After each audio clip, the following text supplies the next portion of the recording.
sobre la importancia del idioma español, agradecer, como es lógico, a la Torre de los Lujanes, a la Real Sociedad Económica de Amigos del País, que desde el primer momento que yo me reuní con el presidente, hace un mes y medio, me dijo: Ignacio, está a vuestra disposición en nuestra sede para presentar esta tercera reedición del libro sobre el homenaje universal al idioma español que promovimos en aquellos momentos desde la Fundación Independiente que yo presidía en aquellos momentos.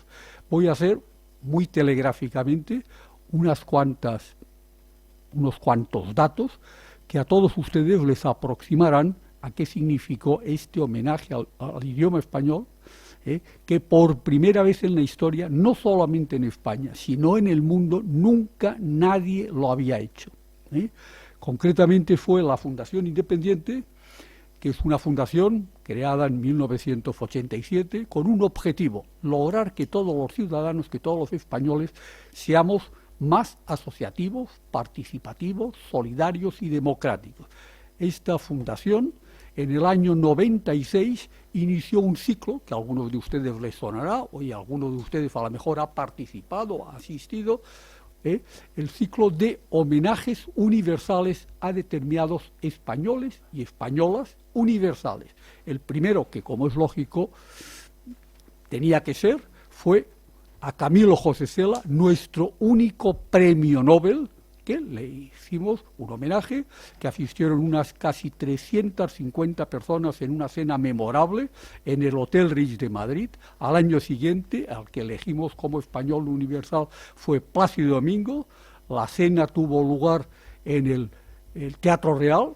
Era lógico que un Plácido Domingo, Teatro Real, allí estuvo el que en aquellos momentos era presidente del Congreso de los Diputados, Federico Trillo Figueroa, estuvo la ministra de Educación, que era Esperanza Aguirre, una serie de personalidades que llenaron concretamente el Teatro Real en la cena conmemorativa con Plácido. Al año siguiente fue Vicente Ferrer, ustedes le recordarán, este hombre en la India, ayudando a los más menesterosos, a los más el homenaje lo celebramos en la Casa de América, y así fueron siguiendo Federico Mayor Zaragoza, que en aquellos momentos era ya ha sido el único español director general de la UNESCO de 1982 a 1999, después fue Julio Iglesias, Margarita Salas, la gran investigadora, lo fue Valentín Fuster, el gran científico, lo fue Rafa Nadal, el gran tenista, etcétera, etcétera. Y en cambio, en el año 2013 nos planteamos decir, ¿por qué ahora no lo hacemos al idioma español? Nosotros, como es lógico, con estos españoles universales, lo que queríamos era que todos los españoles nos sintamos orgullosos de ser español. Y estos que he citado, y otros que no he citado para no extenderme en toda la relación de los que se hizo, pues a cada uno de ellos se hizo un libro de gran tamaño, que se difundió, los medios de comunicación, esto. Y entonces en el 2013 tomamos por unanimidad de la Junta de la Fundación, del Patronato de la Fundación Independiente, de hacerlo al idioma español. El primer acto que nosotros tuvimos para este homenaje fue en el Club Siglo XXI, que por primera vez en una entidad participaron 27 personas, porque logramos una comisión nacional del homenaje formada nada menos por 39 instituciones y entidades, como es lógico, la Real Academia Española, el Instituto Cervantes, etcétera, etcétera, etcétera. En el libro que tienen aquí viene la relación de todas las instituciones y entidades que logramos aglutinar para este homenaje. Y en el acto que celebramos en el Club Siglo XXI, para dar proyección al homenaje como primer acto, participaron los presidentes de 27 de estas instituciones y entidades. Otros actos importantes fue concretamente en IFEMA, que se celebró el Foro Internacional del Español el 23 de abril del 2015, con motivo del Día de Cervantes, Día del Libro. Allí pues estuvieron una serie de personalidades y quien lo presidió fue el presidente de la Cámara de Comercio de España, José Luis Bonet. Otros actos que tuvieron lugar fue en el convento de las Trinitarias, que todos ustedes saben es donde están los restos de Miguel de Cervantes, hombre fundamental también en el idioma español, y por otra parte, acto de singular relieve fue el que celebramos en el Congreso de los Diputados el 29 de junio del 2015. Allí estuvo el presidente del Senado, que en aquellos momentos era Jesús Posada, asistió también el director general de la Real Academia Española y asistieron alrededor de 360 personalidades de los campos económico, social, educativo, cultural, etcétera, etcétera, que tuvieron que habilitar 3 salas por circuito cerrado de televisión porque no todos cabían en el salón más grande que tiene el Congreso de los Diputados, que es la sala Ernest Lluch. Bueno, entonces a estos actos, después, nosotros indudablemente se aprobaron una serie de conclusiones del homenaje universal al idioma español, se hicieron también una serie de ideas, etcétera, etcétera, para de esta manera, por ejemplo, entre ellas, pues concretamente, decir, nuestro idioma es el español, que indudablemente tuvo un origen en el castellano, pero en estos momentos, ¿por qué, por ejemplo, el premio Cervantes que cada año se entrega, en lugar de ser el premio Cervantes al idioma español, aún continúa diciéndose al idioma castellano? O sea que hay toda una serie de conclusiones que ustedes en el libro, quien quiera verlo, y si no entran en nuestra página web, verán toda una serie de propuestas, sugerencias que se debatieron y fueron aprobadas con motivo de este homenaje universal en su acto de clausura. Decirles que la primera presentación que se hizo, un libro de gran tamaño, aquí ustedes lo han tenido en primera fila, esta es la última reedición, pues indudablemente este libro, en el primer lugar que se presentó, como no podía ser en otro lugar, fue en la Real Academia Española, concretamente el 1 de marzo del 2016. Allí estuvo la vicepresidenta del Gobierno, que en aquellos momentos era Soraya Sáenz de Santamaría, el ministro de Educación, Méndez de Vigo, intervino la vicepresidenta, intervino yo como presidente del Comité Ejecutivo, intervino el director de la Real Academia Española, etcétera, y todo esto viene reflejado en el libro. ¿Qué es lo que hicimos con este libro? Que considerábamos de singular importancia. Hacer presentaciones del mismo se han hecho en 4 continentes.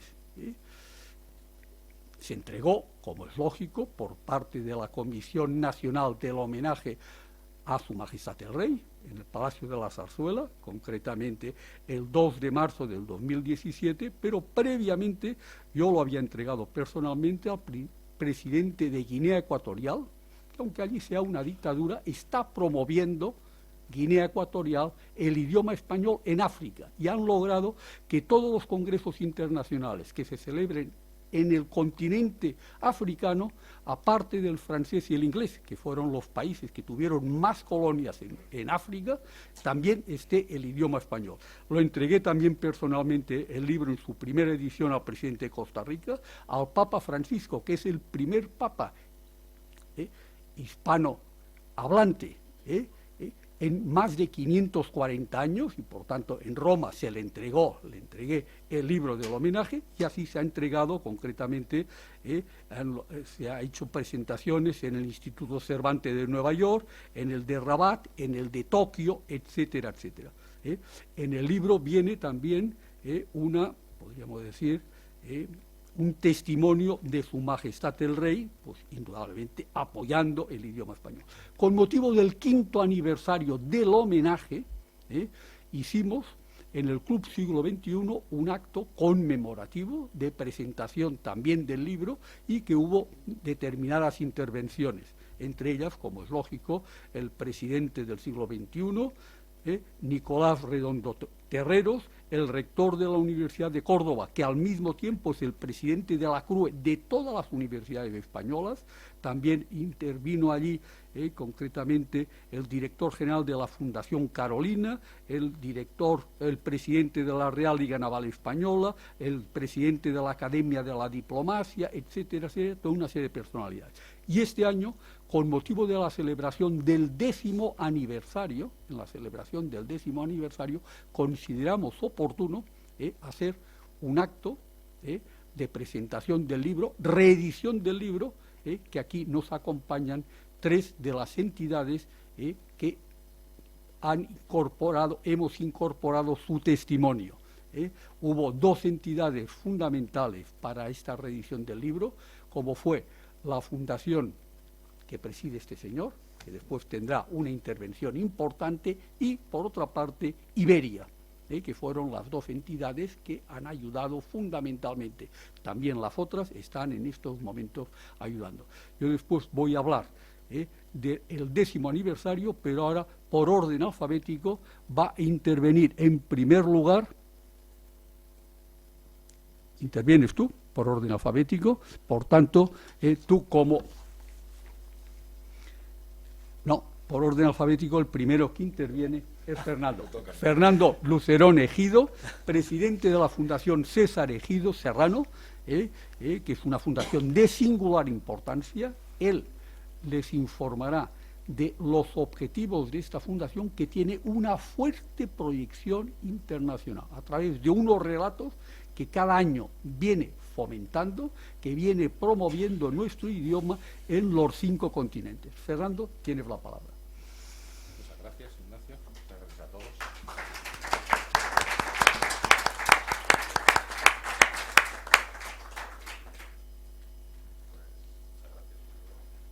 Buenas tardes y bienvenidos todos a esta presentación. Vale, ponemos aquí.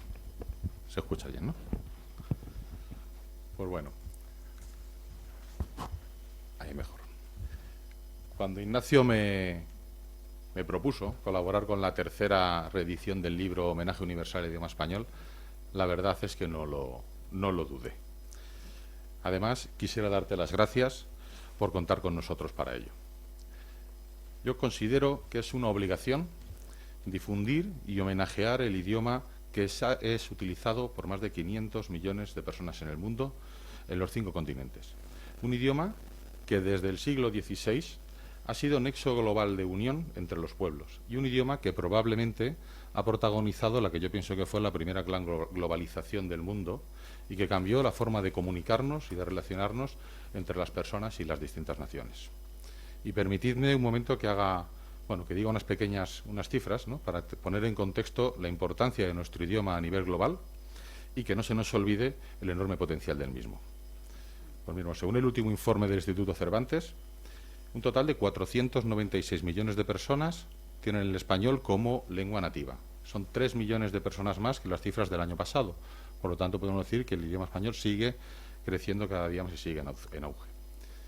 También estimamos que en el mundo hay entre 6.000 y 10.000 lenguas. Pues bueno, el español es la segunda lengua más hablada del mundo después del chino mandarín. Y aún así, si sumamos aquellas personas no solamente que tienen la lengua española como lengua nativa, sino que sumamos todos los potenciales hispanohablantes del mundo, sumaríamos otros 100 millones de personas más, que es decir, pues llegando a 600 millones de personas en el mundo los que compartimos el idioma español. Además, es el segundo idioma más hablado en la Unión Europea y, qué curioso, en las redes sociales, en todas las redes sociales más utilizadas, en Facebook, en YouTube, en Wikipedia, Twitter y LinkedIn. Es el segundo idioma más utilizado en el mundo. Y el tercer idioma más utilizado en la ONU y en Internet en líneas generales. Es el idioma oficial de 21 países, pero hay 27 países donde es una lengua minoritaria. 27 países de la importancia y del tamaño como Estados Unidos, Canadá, Filipinas, Australia, Nueva Guinea, Argelia, otros más pequeñitos como a lo mejor el Sáhara Occidental también.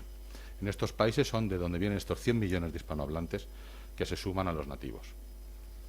Pues bueno, esta gran influencia de las minorías hispanas en los países como Estados Unidos, pues hacen que ahora mismo se estime que para el año 2060 es posible que Estados Unidos pueda ser el segundo país de hispanohablantes más grandes del mundo después de México. y que el 27%, algo más del 27% de su población sea de origen hispano. Pues bueno, con todo esto, yo desde luego concluyo que lo que tenemos es una enorme fortuna por contar con una herramienta extraordinariamente poderosa, muy poderosa, nuestro idioma español.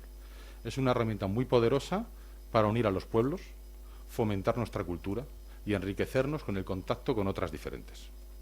Luego me vais a permitir que haga una descripción pequeña histórica de unas opiniones que yo tengo. Pues bueno, a lo largo de la historia, el español ha sido la lengua en la que se han creado decenas de universidades en Hispanoamérica y Filipinas, y intercambiando los conocimientos y cultura de aquella época entre Eurasia, América y Oceanía. Fue en 1518, apenas 26 años después del descubrimiento de América, cuando se funda en República Dominicana el Studium Generale de la Orden Dominicana, ¿vale?, el cual pasó a ser reconocida como universidad por bula papal de Pablo III en 1538. Pues bueno, tras esta universidad se fundaron otras muchas durante el resto del siglo XVI y primera parte del siglo XVII. Enumero unas cuantas brevemente. La Universidad de San Marcos en Lima, en Perú, 1551, la primera universidad de Perú. La Universidad de México, en Ciudad de México, también en 1551 y fue la primera universidad de México. Se creó unos años más tarde, en 1578, la Universidad de La Puebla, en México. Posteriormente, la Universidad de Santo Tomás de Aquino, en Colombia, fue la primera universidad de Colombia en 1580. La Universidad de San Carlos, en Filipinas, en Cebú, 1595, también la primera universidad creada en Filipinas. Unos poquitos años más tarde, en Manila, la Universidad de Santo Tomás. Posteriormente, la famosa Universidad de Córdoba, en Argentina, 1613, primera universidad en Argentina. Sigo, en Ecuador, en Quito, 1620, la primera universidad de Ecuador, la Universidad de San Gregorio. La Universidad de San Felipe, en Chile, 1622, primera universidad de Chile. La Universidad Mayor Real y Pontificia Francisco Javier, en Sucre, en Bolivia, 1624, primera universidad de Bolivia. Y en los siguientes y sucesivos años se siguieron creando más universidades. 3 universidades más en Perú, también se generó la primera universidad de Cuba, etcétera, etcétera, etcétera. Y bueno, os estaréis preguntando, ¿y por qué hablo de universidades e instituciones que se crearon hace más de 400 años? Pues bueno, pues porque yo estoy convencido de que el idioma español representa los valores de una sociedad integradora. Una sociedad integradora donde se han podido desarrollar, conviviendo en paz, diferentes culturas y razas y religiones. Y, para mí, la construcción y la utilización de estas universidades son la prueba viva de todo ello. Una universidad tiene un principal objetivo, que es el de llevar el conocimiento a una sociedad. Y de ese objetivo deriva irremediablemente una sociedad de personas libres e iguales. Otra prueba de esto tenemos en el mestizaje que hoy en día podemos comprobar, tanto en Hispanoamérica, el gran mestizaje que tenemos entre los pueblos precolombinos y los europeos que llegamos en aquel momento. Tenemos en España otra prueba del carácter integrador del idioma español y del carácter español, y es Toledo. Toledo fue la capital de las 3 grandes culturas monoteístas, cuando en el mundo entero solamente existía conflicto entre ellos. Allí se convivía. Pues bueno, amigos, ahora vuelvo un poquito a la actualidad, y habiendo hecho este pequeño repaso sobre estos 600 millones de personas que hablan español en el mundo y la génesis de ellos, y estando convencido de que nuestro idioma ha sido el vehículo de integración e igualdad, me siento muy feliz, y creo que tenemos que estarlo todos, para decir que a día de hoy el idioma sigue más vivo que nunca y que existen 24 millones de personas en la actualidad estudiando nuestro idioma como principal lengua extranjera. Pues yo creo que es muy ilusionante, y nos deberíamos de sumar todos, el tomar conciencia de la fuerza que tiene compartir con millones de hablantes en el mundo un idioma común y tan extendido por todo el globo. Es un nexo de unión forjado durante centenares de años y que pienso que en el siglo XXI debe estar en vanguardia y ser el motor de la sociedad, de una sociedad más unida y con una raíz cultural común que debemos proteger, defender y, como en este caso Ignacio, homenajear. Bueno, pues la utilización del español en la actualidad, tanto a nivel personal como profesional y académico, creo que es uno de nuestros mayores valores a exportar al mundo y un fantástico reclamo para importar talento de otros países. Estamos viendo en los últimos años cómo recibimos, por ejemplo, aquí en Madrid, una gran cantidad de inmigración procedente de países suramericanos, que ante una situación socioeconómica similar prefieren venir a ciudades españolas frente a otras como Londres o París.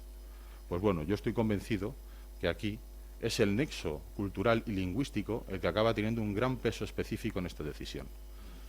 Y se puede así disfrutar de todos los beneficios de tener una lengua y cultura común, construyendo cada día una gran comunidad cada vez más global y que respetamos la riqueza y la diversidad cultural que ofrece el español. Y ahora de permitirme, pues bueno, ¿qué es la Fundación César Ejido Serrano? Pues mira, la Fundación César Ejido Serrano es una fundación donde defendemos la palabra como vínculo de la humanidad y como herramienta para solucionar todos los conflictos en el mundo. Organizamos, como decía Ignacio, un concurso internacional de microrrelatos donde participan 182 países, recibimos 47.000 escritos de todo el mundo y nos gusta mucho porque pensamos que es una forma de trabajar conjuntamente y tener 47.000 personas unidas en torno a un pequeño concurso y simplemente leyendo esta frase de que la palabra puede ser el vínculo de la humanidad. Para nosotros ya simplemente eso sería un éxito. Pues bueno, sin lugar a dudas, yo estoy convencido de que el idioma español ha cumplido y cumple estos objetivos de buscar la paz y vincular a la humanidad. Así que nos queremos sumar a este homenaje, así como dar la enhorabuena y nuestro apoyo a Ignacio y a Diprope por su tenacidad y toda su dedicación en defender la lengua española y homenajearla a nivel nacional e internacional. Es una grandísima labor, nos sumamos con muchísimo orgullo y te agradecemos enormemente permitirnos estar aquí contigo en este acto. Muchas gracias.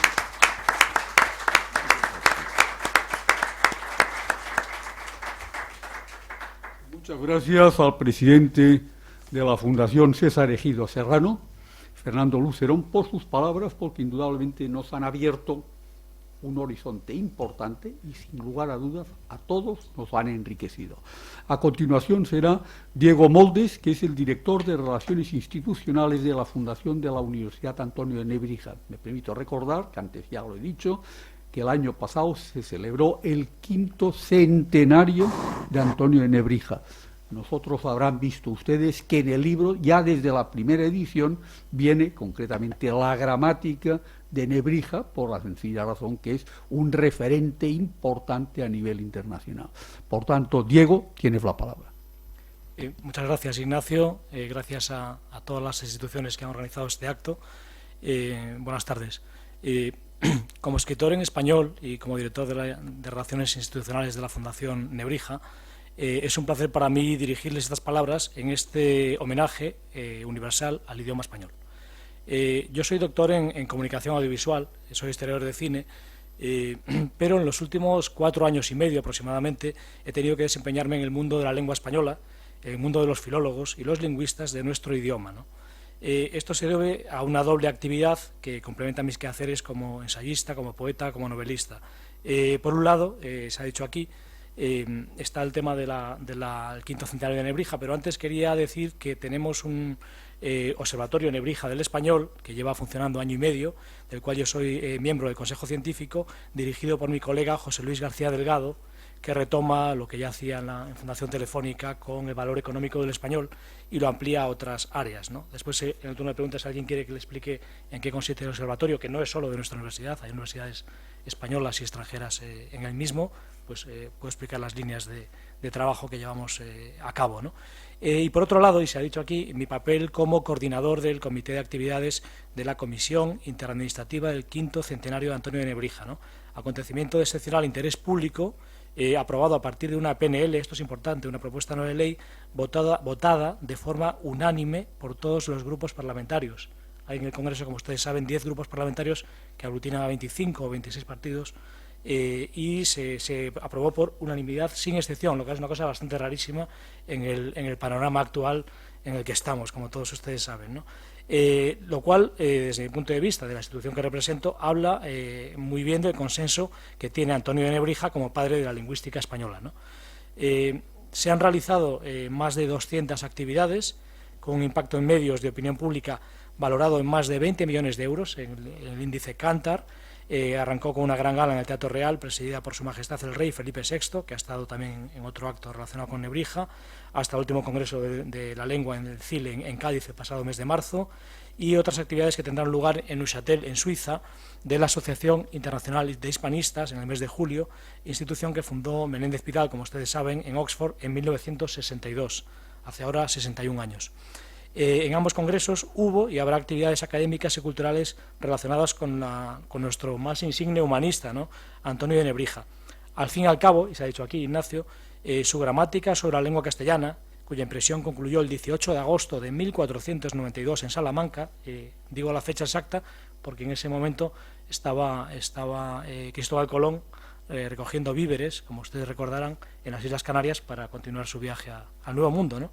Y hay una relación directa entre ambos personajes a través de Fray Hernando de Talavera y un encuentro con la reina Isabel en el convento de San Esteban de Salamanca, de los dominicos, en la Navidad de 1486 y el Día de Reyes de 1487, donde se impulsan esos dos grandes eventos que dieron lugar primero a la unidad de nuestro idioma, que se mantiene desde hace muchísimo tiempo, y por otro lado al proyecto que todos conocemos, ¿no?, que no hace falta ni mencionarlo.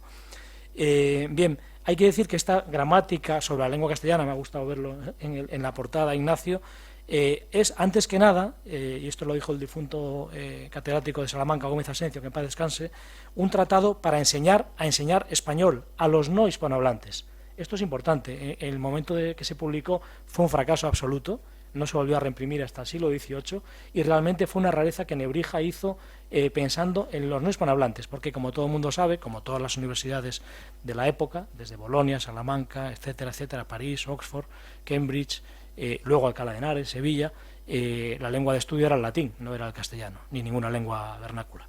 Bien, hoy, 531 años después, se ha dicho, el español es la segunda lengua internacional, la segunda en hablantes nativos, después del chino mandarín, y la tercera en uso en Internet después del inglés y el chino. Se ha publicado mucho, yo diría que muchísimo, sobre ello. En el anuario mencionado del Cervantes, El español en el mundo, hay muchísima información, lo pueden consultar ustedes en línea además.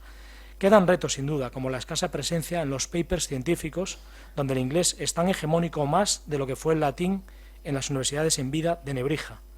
Eso es un grave error de nuestra lengua que se tiene que subsanar en las próximas décadas. O el español en la inteligencia artificial y en las industrias culturales. A ello me voy a referir ahora, si me permiten y me dejan unos minutos. Antes quiero señalar un aspecto esencial en el español global de hoy.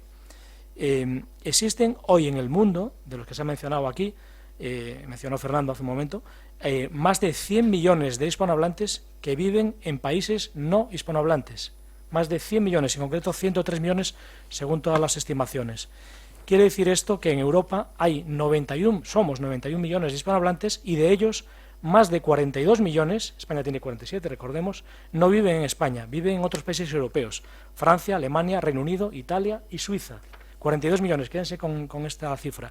En Estados Unidos y Canadá viven cerca de 60 millones de hispanohablantes, de los cuales 59 están en Estados Unidos y cerca de 1 millón ya en Canadá. Las industrias culturales en español, libros, prensa, cines, series, música, videojuegos, tendrían que considerar este hecho demolingüístico. Significa que en países no hispanohablantes avanzados, como Estados Unidos, Canadá, Francia, repito, Reino Unido, Alemania e Italia, hay más de 100 millones de personas susceptibles de consumir productos culturales en español, desde libros y más cosas. Grosso modo, su renta per cápita es más alta que la española o muchísimo más que la hispanoamericana.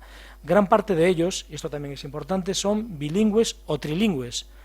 Intuyo que muchos van al cine, ven series, escuchan música, juegan a videojuegos, sobre todo los más jóvenes, los menores de 40 años, y leen libros en inglés, francés, alemán o italiano, y en español. Bien, ¿las empresas creadoras de contenidos en español son conscientes de ello? Cuando hablo de contenidos culturales no me refiero solo a los libros, o al cine, o a la música, que se ha mencionado aquí con mucho acierto. Hablo en el concepto de las industrias culturales que acuñó Adorno y Horkheimer a partir del año 44 en la Escuela de Frankfurt, ¿no? Esto incluye la televisión y el mundo digital, lo que se llama, ya conocemos desde hace décadas, como cultura de masas. Me he molestado en sacar unos datos para este acto porque creo que son relevantes de cara a la pujanza que puede tener todavía el español para impulsar todavía más la lengua en el mundo. Industria de la televisión mueve, que es la primera, por supuesto, de las industrias culturales, sigue moviendo todavía 575.000 millones de dólares. La industria del videojuego, que ha superado de lejos a la del cine y a la de la editorial juntas, supera los 200.000 millones de dólares. La del libro, 138.000 millones de dólares. La del cine, 90.000 millones.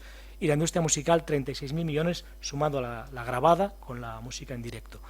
Las empresas españolas, y esto es lo interesante para los españoles, para nosotros, de contenidos, editoriales, productoras, distribuidoras, cadenas televisivas, editoras de videojuegos, sellos musicales, etcétera, deberían, desde nuestro punto de vista, tener en cuenta el potencial de la lengua española y pensar, y esto es también muy relevante desde mi punto de vista, que solo el 8,6% de los hispanohablantes somos españoles.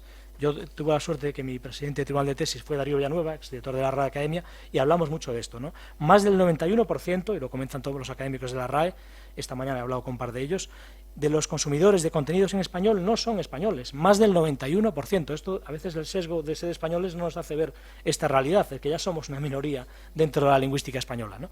Pero tenemos una responsabilidad, como tienen los británicos o los franceses. No debería existir un plan nacional que abordase esto en toda su extensión, en todas sus facetas que acabo de mencionar, y no he entrado, por supuesto, en inteligencia artificial ni en otras facetas que no da tiempo a explicar aquí. La cultura es mucho más que entretenimiento y que poder blando, que soft power, como dicen los británicos, ¿no?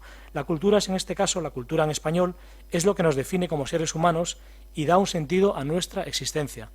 Y nuestra cultura panhispánica puede y debe tener más peso en el mundo. Esta es mi reflexión y nada, muchas gracias por su atención.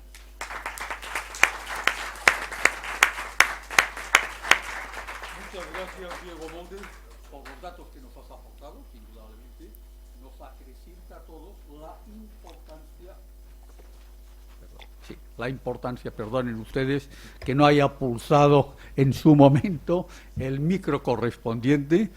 Por tanto, creo que estos datos, que indudablemente tanto lo que nos ha dicho Fernando como lo que tú en estos momentos nos has aportado, nos va a enriquecer, y esto también nos servirá para una próxima publicación, para de esta forma pues, darle máxima difusión. Finalmente va a intervenir Ramiro Villapadierna, que es el director de la Oficina del Español. Me permito recordar que hace pocos años la Comunidad de Madrid puso en marcha esta Oficina del Español de singular importancia y que tiene unos objetivos que, sin lugar a dudas, Ramiro nos aproximará a ellos. Adelante, Ramiro. Buenas tardes a todos. Gracias a la Real Sociedad por acogernos. Gracias a esta iniciativa del homenaje universal al español. Gracias a mis colegas que han aportado una serie de datos que nos ilustran sobre el panorama del español en el mundo y que somos muy poco conscientes, y por eso es bueno recordarlo. Somos a veces como, al ser una vieja nación, una de las pocas viejas naciones, somos con esas viejas familias que no saben exactamente lo que tienen, lo disfrutan, pero no saben realmente lo que hay en los baúles que crearon nuestros antepasados con tanto esfuerzo y que ahora sencillamente lo disfrutamos como los niños de papá, pero sin mayor responsabilidad sobre ello. Así que siempre es muy importante recordar una y otra vez, como dice ese pasaje, pues que sin raíces no se da frutos. Y a veces justo esto, no sabemos nuestras raíces, por qué disfrutamos de lo que tenemos, por lo tanto tampoco somos capaces de dar esos frutos. Pero más allá de esa perspectiva que nos han dado, yo intento aportar ahora otra, en el sentido, un poco como decía Ortega, que el peso de la historia nos hace a veces no vivir el presente y desde luego no planear el futuro, que es donde vamos a vivir. Y lo importante no es cómo se fue el español, que es una aventura global, histórica y casi incomparable, sino qué vamos a hacer con ello de mañana en adelante, ¿no? en el futuro. Así que, bueno, yo aporto un elemento positivo, y es que no sé si se han dado cuenta ustedes mismos o los que tienen hijos o los que tienen nietos, pero el mundo entero se mueve hoy día a ritmo hispano. Es decir, por primera vez en la historia, lo que hemos vivido nosotros en toda desde la juventud, que encendíamos una radio y siempre había una canción en inglés, ahora enciendes una radio en Shanghái o en Toronto o en Estocolmo o en Senegal, y es muy probable que lo que salga es una canción en español. Esto es una situación nueva y única. Es decir, la cultura hispana vive un momento global, dulce y prometedor. Voy a hacer una salvedad. Si esto sucede en todo el mundo, pues sí, prácticamente en todo el mundo, menos en la península ibérica.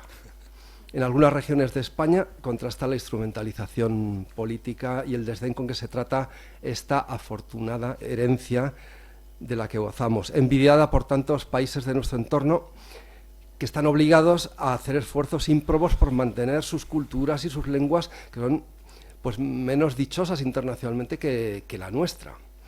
En fin, eso para apuntar que se puede vivir un momento prometedor a escala global y sin embargo pues muy empobrecedor de puertas adentro, como sucede, insisto, a veces yo hago el ejemplo de las viejas familias, pero las viejas familias al no saber lo que tienen ni siquiera lo manejan bien, ¿no? Mientras que desde fuera todos te admiran, ¿no? Dicen, pues qué grande, pues qué importante, pues qué historia, pues qué maravilla, pero los propios de esa, por así decirlo, vieja familia de nuevo, vieja nación, casi no lo saben porque siempre han vivido con eso, ¿no? Y lo que ven es que a veces las cortinas se caen y tal, y solo ven lo negativo y ni siquiera saben aprovechar lo que todos nos envidian. Bueno, en este contexto nace hace un año el proyecto de Madrid de una oficina del español, que es, aunque tiene un nombre así un poco administrativamente absurdo, pero vamos a aceptarlo como lo que es. Se trata en realidad de ofrecer un marco a unos impulsos naturales, como es la progresiva internacionalización de Madrid, así como otro impulso natural que es el boom hispano global paralelo, aprovechando este momento único del que hablábamos, en que el español ha llegado a sonar en todas las emisoras de música del mundo, y esto en beneficio además de nuestros profesorados y de nuestras industrias culturales. Es decir, cuando yo he comentado que las caderas de Shakira movían más el español que las instituciones, pues algunas personas importantes se escandalizaron mucho, hasta que le devolvías la pregunta diciendo, bueno, ¿y qué ha movido más el inglés en el mundo? ¿Los Rolling Stones y los Beatles o el British Council? Ah, no, bueno, claro, sí, yo me interesé con los Beatles, yo me sabía esa canción y tal, claro. Bueno, pues eso es lo que hace un fenómeno como el actual de la música en español. Poner de moda un fenómeno nuevo en que, como digo, en Moscú se saben la canción de Despacito y se levantan cada vez que suena. Pero no, las canciones de Sabina o las de Shakira o las de Enrique Iglesias. A todo esto, hablando de Enrique Iglesias, el que empezó a hacer sonar el español en el mundo mundial fue su padre, Julio Iglesias, cuando en un ascensor de un hotel de Tokio, en el hilo musical, sonaba la voz de Julio Iglesias, ¿no? Bueno, 50 años después de todo eso, vivimos este momento que solo puede beneficiar, como ha sucedido con el inglés, que barrió absolutamente el francés de todas las esferas culturales y nos hizo ponernos a todos a aprender inglés. Es decir, mis padres hablaban francés, pero yo ya soy de otra generación. Así que esta enseñanza la deberíamos tener muy en cuenta.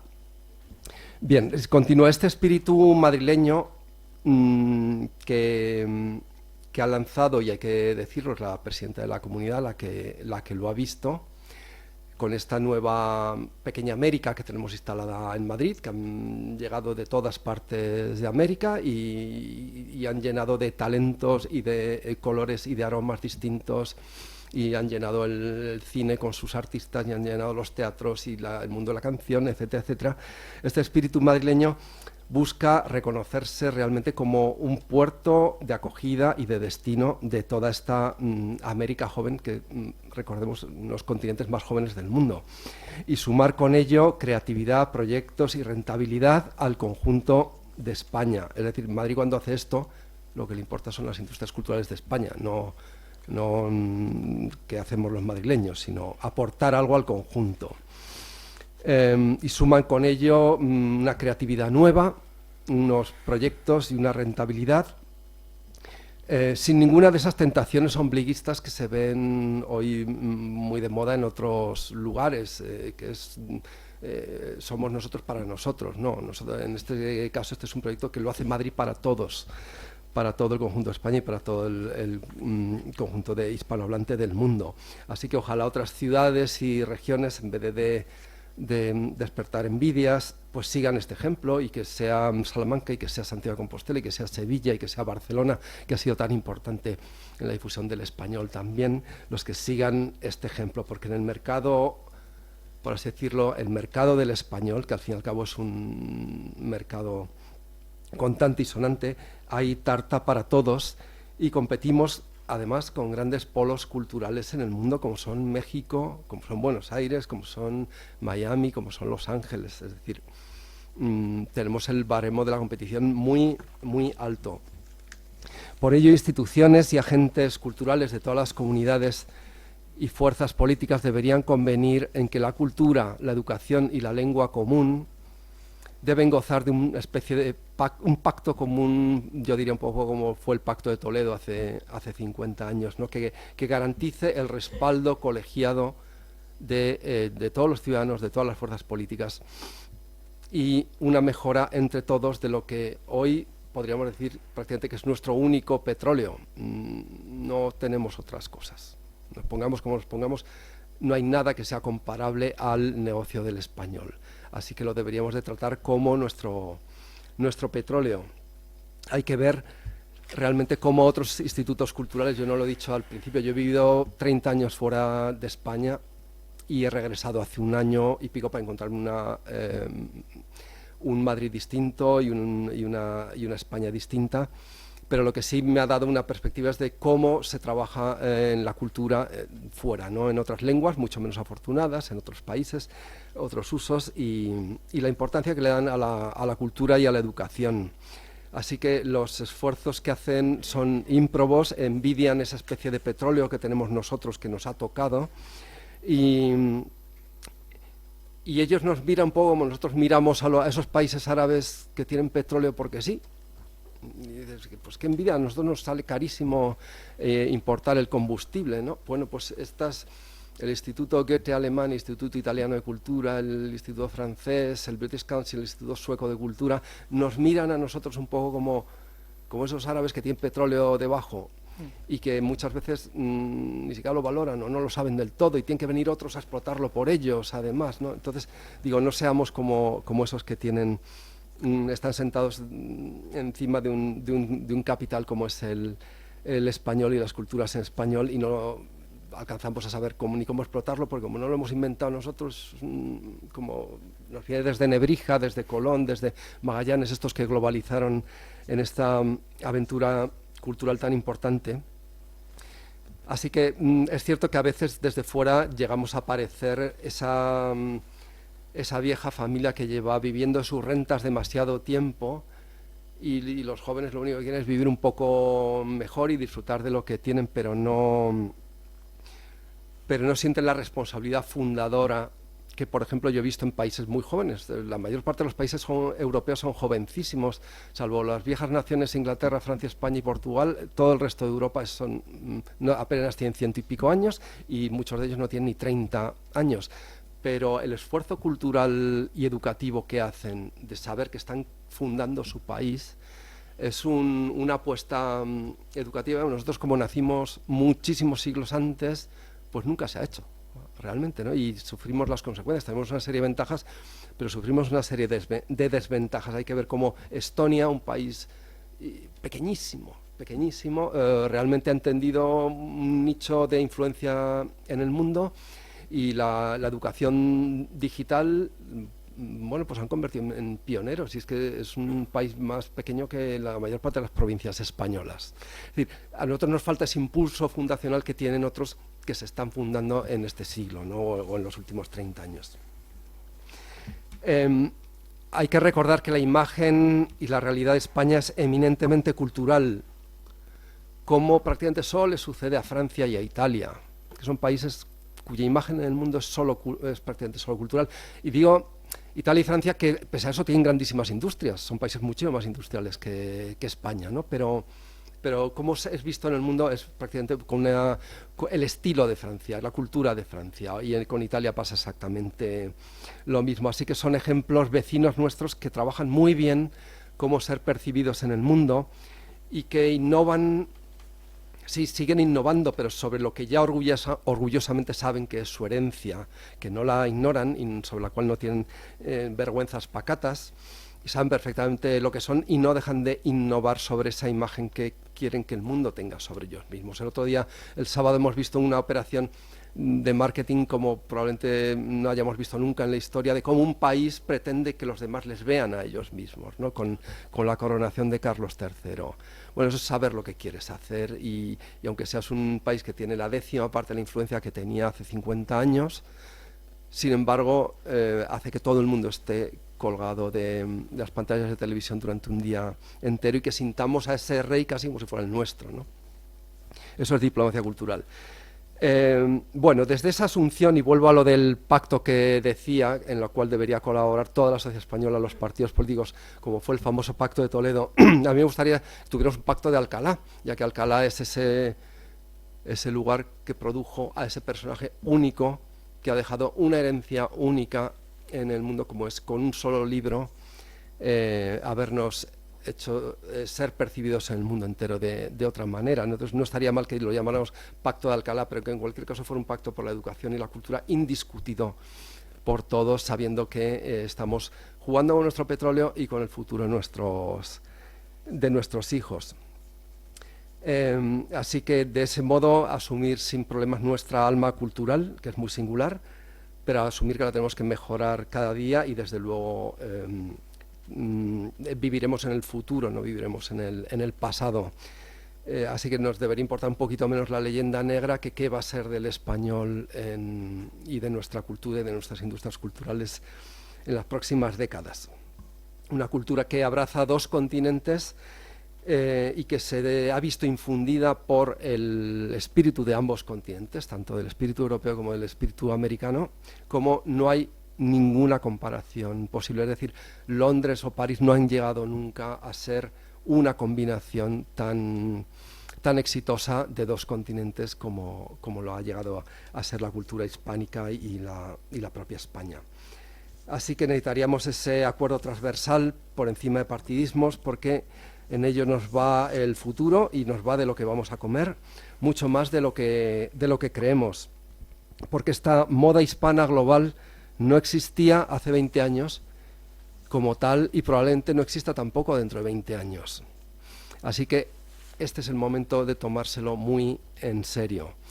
Repito que los tiempos de vino y rosas o de vino y tapas pueden estar tocando a su fin antes de que nos pongamos a pensar qué vamos a hacer con este fenómeno mundial y en una sola generación hablar de si hubiéramos hecho esto cuando el español sonaba en todo el mundo. En fin,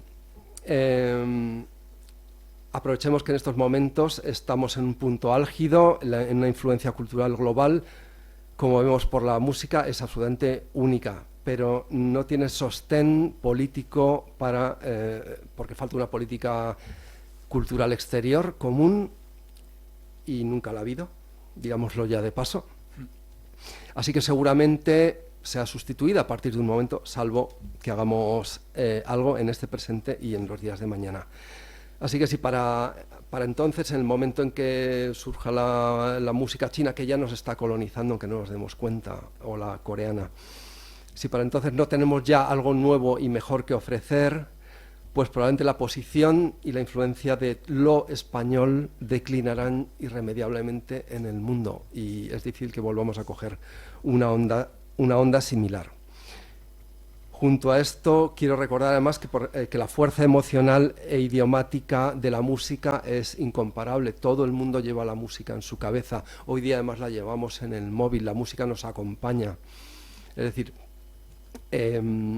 no debe de causar un alipori académico decir que Serrat, Sabina, Shakira, los boleros mexicanos, o sea, todo el mundo mundial sabe decir Bésame mucho en español por Consuelo Vázquez, no por la Universidad de Salamanca. Entonces, démonos cuenta, o Despacito, como he dicho antes, otras muchas cosas.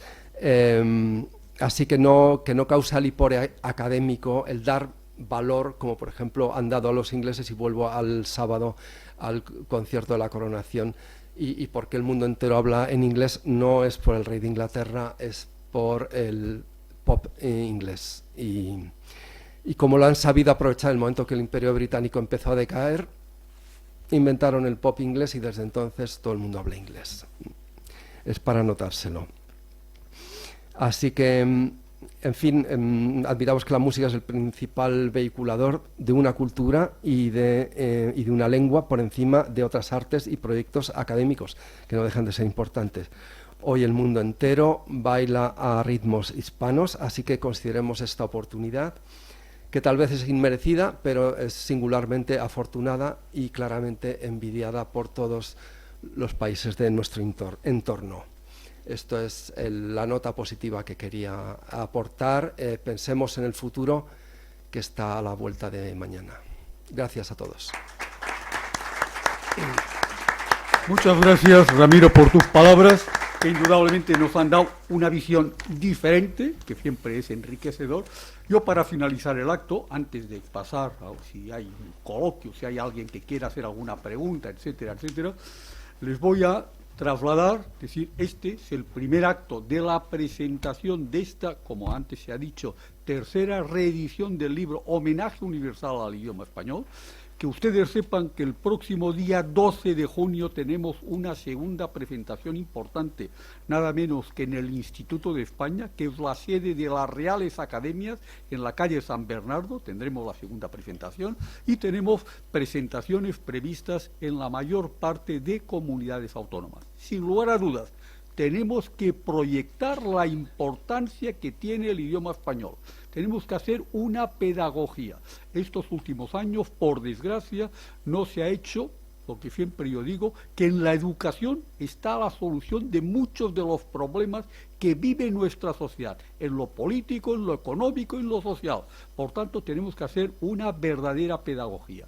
Y este libro que ustedes tienen aquí encima de la mesa y también la tienen fuera, si alguno se lo quiere llevar, que ustedes sepan que en él encontrarán todo lo que supuso este homenaje universal, todas las presentaciones que se hicieron en cuatro continentes, con varios jefes de Estado, que algunos de ellos yo he hecho mención, empezando por el rey de España, el Papa, el presidente de Guinea, República Dominicana, etcétera, etcétera, etcétera. Todo esto lo van a encontrar con fotografías de todos estos factos, y también el libro se ve enriquecido, que para nosotros fue una sorpresa cuando nos preparamos para hacer su primera edición. Nadie hasta ahora ha publicado los discursos de todos los premios Cervantes. Nadie hasta ahora había publicado los discursos de todos los premios Nobel en literatura en español. Pues el libro recoge en esta última edición todos estos discursos que indudablemente nos enriquecen a todos, porque indudablemente encuentra uno, por ejemplo, personajes como Mario Vargas Llosa, que tiene el premio Nobel de literatura y tiene el premio Cervantes, etcétera, etcétera, con lo cual esto pues indudablemente, y este libro pues nosotros queremos que haga pedagogía, que se encuentre en las bibliotecas de toda España, que se encuentre en todos los centros culturales, que se encuentre en todas las entidades, porque indudablemente debe ser un libro de consulta.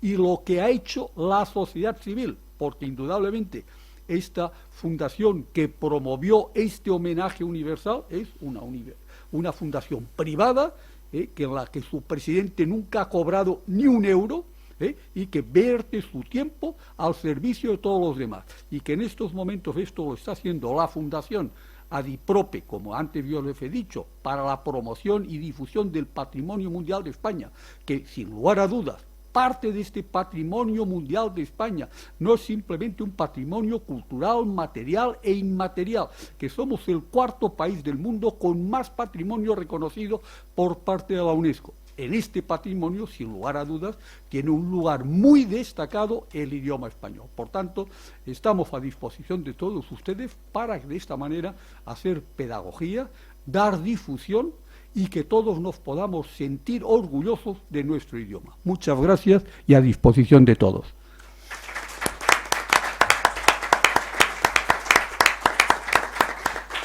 Si hay alguna pregunta, Sí. tenemos pocos minutos, pero adelante si hay alguna pregunta.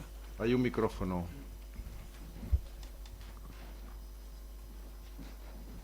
Yo agradeceré que telegráficamente digan el nombre, si pueden decir la profesión o la actividad que desarrollan y la pregunta a cualquiera de los miembros. Bueno, mi de la- nombre, buenas tardes a todos. Mi nombre es Eduardo Fernández Sacristán y soy abogado y experto en patentes y marcas.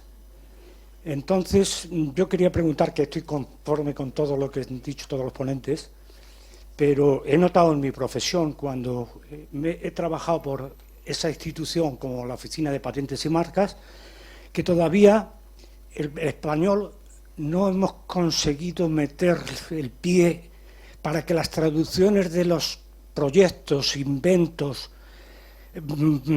modelos de utilidad, temas culturales que hay tanto en propiedad industrial como intelectual, pues tenemos una dificultad tremenda porque tenemos que hacer unas traducciones a veces que son difíciles de hacer, como exige Europa, y que nosotros, teniendo ya unos años en Europa, no hemos sabido o qué tendríamos que hacer para tener presencia activa como tienen los alemanes, porque todo proyecto de estos, cuando un español presenta un proyecto, tiene que presentarlo precisamente en 3 idiomas, inglés, francés y creo que es italiano, no sé si de italiano en este momento.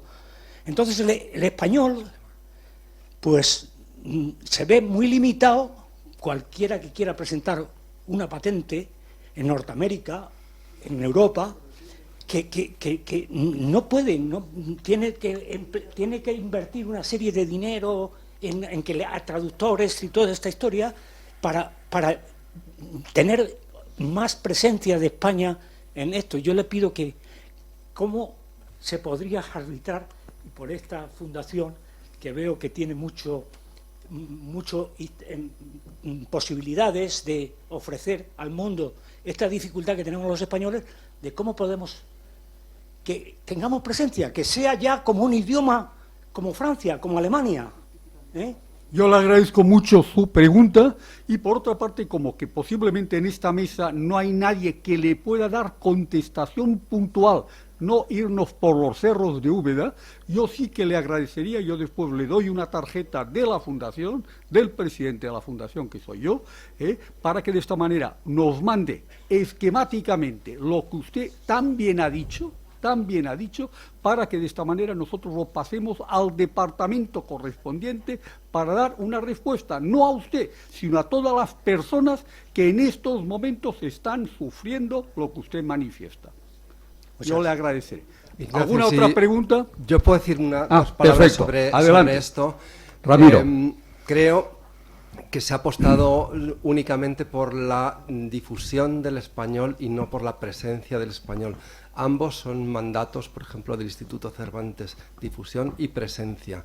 Es mucho más fácil, naturalmente, decir cada año cuántos alumnos más tenemos y es además lo que te pregunta el resto de partidos al gobierno cuando va a testificar o a declarar, perdón, en el Parlamento. Pues ahora tenemos tantos millones, tal. Lo que nos gusta son los números porque eso es contable. La presencia, sin embargo, no es tangible, es intangible. Para eso hay que hacer política de verdad, hay que hacer política a nivel de gobierno y no solo de profesores que difunden el español allí donde están. Así que es una de las tareas pendientes y deudas que tenemos con el español, es precisamente la presencia, no tanto lo que se apuesta siempre, que es, pues somos tantos millones más. Bueno, millones a veces solo lo somos por demografía, no ni siquiera porque lo hagamos demasiado bien, sino porque nacen más o porque nuestros profesores son buenos. Pero más allá de los números es importante lo que usted ha señalado de la presencia y para eso hace falta un acuerdo político. Adelante también. Sí, Diego. Yo quería añadir un dato, yo creo que hay que medir las cosas en números, y como soy tuitero, igual que lo eres tú, aporto un dato que creo que explica en parte ese déficit que tenemos desde que se creó Cervantes en el año 91, hace 32 años, con gobiernos de un signo y del otro. Alliance Française tiene 850 centros en 137 países y un presupuesto anual de 1.308 millones de euros. Repito, 1.308 millones de euros. El British Council, que se ha mencionado aquí, tiene 170 centros en 40 países y 1.157 millones de euros en el presupuesto del pasado año. El Goethe Institut, se ha mencionado aquí, de tercera lengua es el alemán, evidentemente, en Europa, 158 centros, 98 países, 366 millones de euros. Tercera industria editorial, por cierto, después del inglés y el chino. El Cervantes tiene 89 centros, muchos centros de espejo, 45 países, 167 millones. Es decir, no llega ni al 10% del presupuesto de Alliance Française, que lleva parte siglo y medio haciendo esto. Estamos en una clara desventaja. Datos preocupantes, Es como comparar el Real Madrid con el Extremadura, para hacer un símil futbolístico, ¿no? Bueno, entonces es la realidad esta, ¿no? No sé yo le agradeceré lo que le he dicho para ser prácticos. ¿Hay alguna otra pregunta? Sí, adelante. Ah, no. Pues si no hay ninguna otra, adelante la señora. Un segundo que le pasan el micro. Sí, hombre, claro. Hola, buenas tardes. Soy Silvia, socio de la Matritense. Agradecer a todos la exposición, me ha gustado mucho, he tomado notas interesantísimas y mi pregunta va dirigida a Fernando Lucerón de la Fundación César Égido. Me ha parecido entender que hablaba de un concurso de microrrelatos. Entonces, en la página de la Fundación se pueden ver las bases, se puede saber un poquito más y si hay también concursos de relatos, no solo micros, sino de relatos medianos. Gracias. Nada, muchas gracias. Sí, a ver, nosotros hacemos... No, la página web, bueno, el concurso que hacemos es solamente de microrrelatos. Son microrrelatos que para poder participar simplemente es entrar en la web y tenemos las bases colocadas en la web y un sistema informático que recepciona los relatos, se escriben en la propia página web y solamente son relatos de hasta 100 palabras. Hasta 100 palabras. Este año, como novedad, se pueden escribir hasta 3 microrrelatos por participante. El problema de hacer relatos más grandes es que, claro, esto es un concurso que está expandido al mundo entero. Se puede escribir en 4 lenguas diferentes, en español, en árabe, en inglés y en árabe, en español, en inglés y en hebreo, perdón, ¿vale? Entonces, claro, la afluencia que tenemos de microrrelatos es gigantesca, son 47.000 microrrelatos. Para poder gestionar la decisión de quién gana, no podríamos extenderlo a relatos mucho más grandes. Pero bueno, tomamos nota, a lo mejor algún año hacemos uno más grande. ¿Alguna otra pregunta? Si no hay ninguna otra, ahora el gran directivo don Antonio, que aquí nos acompaña, cerrará este acto y muchas gracias a todos ustedes y reitero mi gratitud a la Real Academia de Amigos del País. Bueno, muchísimas gracias. Bueno, muchísimas gracias a Ignacio, a Fernando, a Diego y a Ramiro y sobre todo muchísimas gracias a todos ustedes por haber estado esta tarde tan calurosa de mayo que casi parece julio cuando venía, lo estaba pensando, y a los que no hayan venido, pues a invitarles a que vengan más a nuestra Real Sociedad. Al salir, si quieren, tienen nuestra programación, tenemos una programación mensual muy variada, no solamente tenemos conferencias, hay conciertos, teatro y bueno, hay actividades de todo tipo. Y invitarles a que nos conozcan más por nuestra página web o por nuestra programación. Muchísimas gracias por... Sí. No la oigo, perdóneme. Buenas tardes, mi nombre es Carmen Cañete y quería decir algo que me hace muchísima ilusión estar aquí porque cuando era niña, que tenía 10 años, 11 y 12, venía a examinarme aquí de mecanografía y taquigrafía. Sí. Y aquí saqué mis títulos. Nada más, gracias. Los títulos se siguen conservando, Si alguna vez quiere un duplicado, todavía los emitimos, a su disposición. Bueno, muchísimas gracias a todos ustedes. Hasta cuando ustedes quieran. Les recuerdo que tienen unos libros, no para todo el mundo, porque hemos traído pocos ejemplares, pero si alguien lo quiere y el que no lo pueda nos deja sus datos para podérselo mandar. Muchas gracias.